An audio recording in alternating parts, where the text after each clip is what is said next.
He made the fatal mistake of mocking the judge's age and questioning his competence. What happened next would not only destroy his ego, but threaten his medical license and end his career as he knew it. This story shows us what happens when someone mistakes compassion for weakness, when medical privilege meets legal authority, and when a doctor who thinks he's above the law discovers that some judges don't just dispense justice, they deliver life-altering lessons about respect and humility.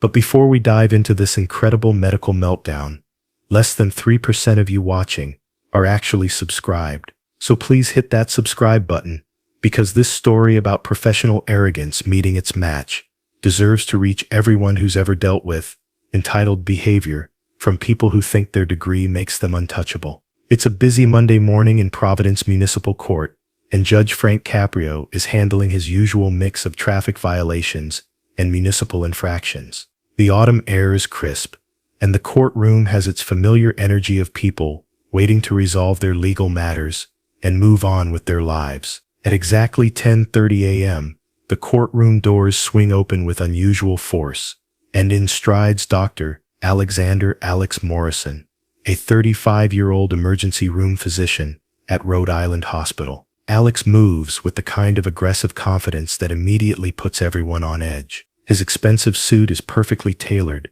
his medical school ring catches the light prominently, and his entire demeanor radiates the kind of superiority complex that comes from years of people treating him like he walks on water. Alex is here because 2 weeks ago, he received a citation for speeding through a school zone 45 miles per hour in a 20 miles per hour zone during school hours. The fine is $350 plus court costs, but Alex isn't here to pay anything. He's here because he believes his medical degree and his life-saving profession should exempt him from what he considers petty legal formalities. But those who work in Judge Caprio's courtroom know that arrogance and disrespect don't play well with a judge who spent 35 years dealing with every form of entitled behavior imaginable. As Alex approaches the defendant's stand, his body language screams condescension. He doesn't remove his expensive watch, doesn't stand up straight, and keeps checking his phone as if this entire proceeding is beneath his valuable time. Dr. Alexander Morrison, the court clerk, announces, reading from the docket. Alex steps forward with obvious impatience, his medical bag prominently displayed, as if to remind everyone that he has more important places to be, like saving lives. Judge Caprio looks up from his paperwork with those experienced eyes that have seen every type of defendant imaginable.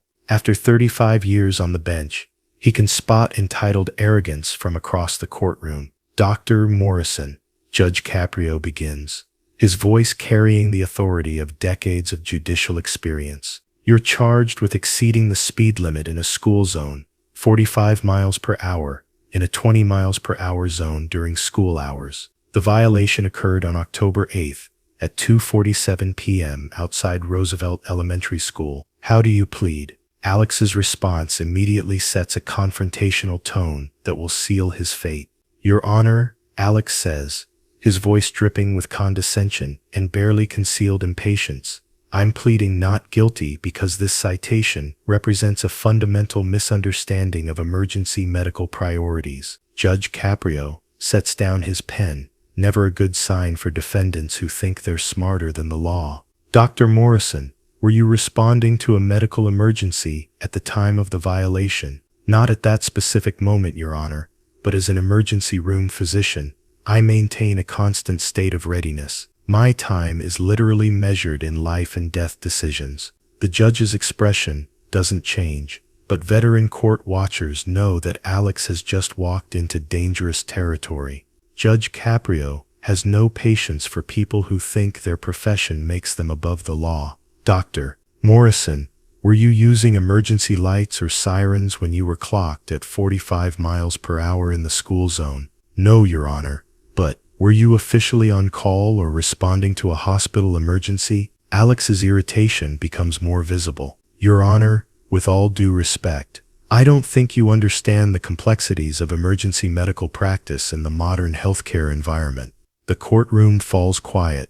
Alex has just suggested that Judge Caprio lacks the intelligence to understand his profession. But Alex isn't finished making the biggest mistake of his career. Perhaps if this court had more experience with life and death decision-making, Alex continues, his voice becoming openly disrespectful, there would be an understanding that doctors operate under different priorities than typical municipal court cases. The silence that follows is deafening. Alex has just compared Judge Caprio's decades of judicial experience unfavorably to his own medical practice. But what he says next will trigger the most devastating professional takedown in courtroom history. Alex looks directly at Judge Caprio with undisguised contempt. Your Honor, and I mean no disrespect, but at your age, you might not fully grasp how modern emergency medicine works. The legal thinking that was appropriate, maybe 20 or 30 years ago, doesn't really apply to today's medical realities.